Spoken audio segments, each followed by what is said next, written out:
প্রিয় সংগ্রামী সহযোদ্ধারা, আপনারা অবগত আছেন একদিন আগে বৈষম্য বিরোধী ছাত্র আন্দোলনের সাতক্ষীরা জেলার কমিটি ঘোষণা করা হয়েছে।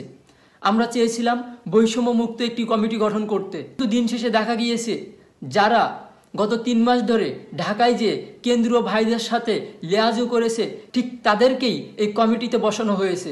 যে কমিটি গঠন করা হয়েছে সেখানে যোগ্যতা বা অবদানের কোনো মূল্যায়ন করা হয় নাই। কমিটি গঠন করা হয়েছে সেটি একটি ভিত্তিহীন বিল্ডিং মাত্র, এবং আমি আমার জায়গা থেকে এই কমিটি থেকে পদত্যাগ করছি, কারণ আমি আমার সহযোদ্ধাদের ছাড়া এই কমিটিতে থাকতে পারি না।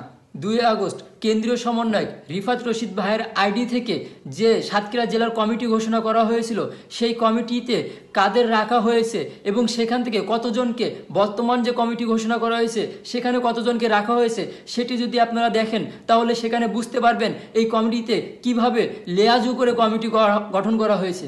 2 আগস্টের ওই কমিটিতে না থেকেও আমার অনেক সহযোদ্ধারা আছে যারা এই আন্দোলনে নেতৃত্ব দিয়েছিল, তাদেরকেও বর্তমান যে কমিটি গঠন করা হয়েছে সেই কমিটিতে অবমূল্যায়ন করা হয়েছে।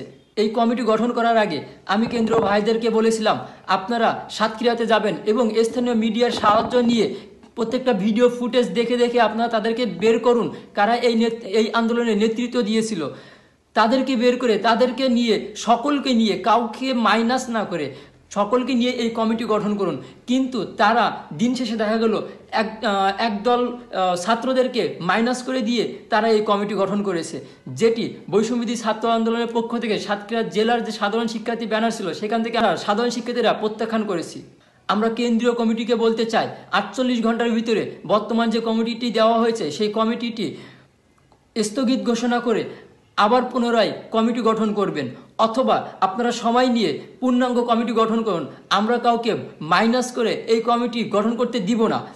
যেহেতু আমরা আন্দোলন সংগ্রাম সকলে একসাথে মিলে করেছিলাম, সেহেতু এখন কমিটি দেওয়ার সময় কোনো বৈষম্য আমরা মেনে নিব না।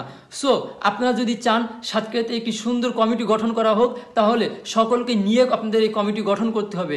এই মাইনাসের রাজনীতি বৈষম্যবিরোধী ছাত্র আন্দোলনের ব্যানারে আমরা হতে দিব না।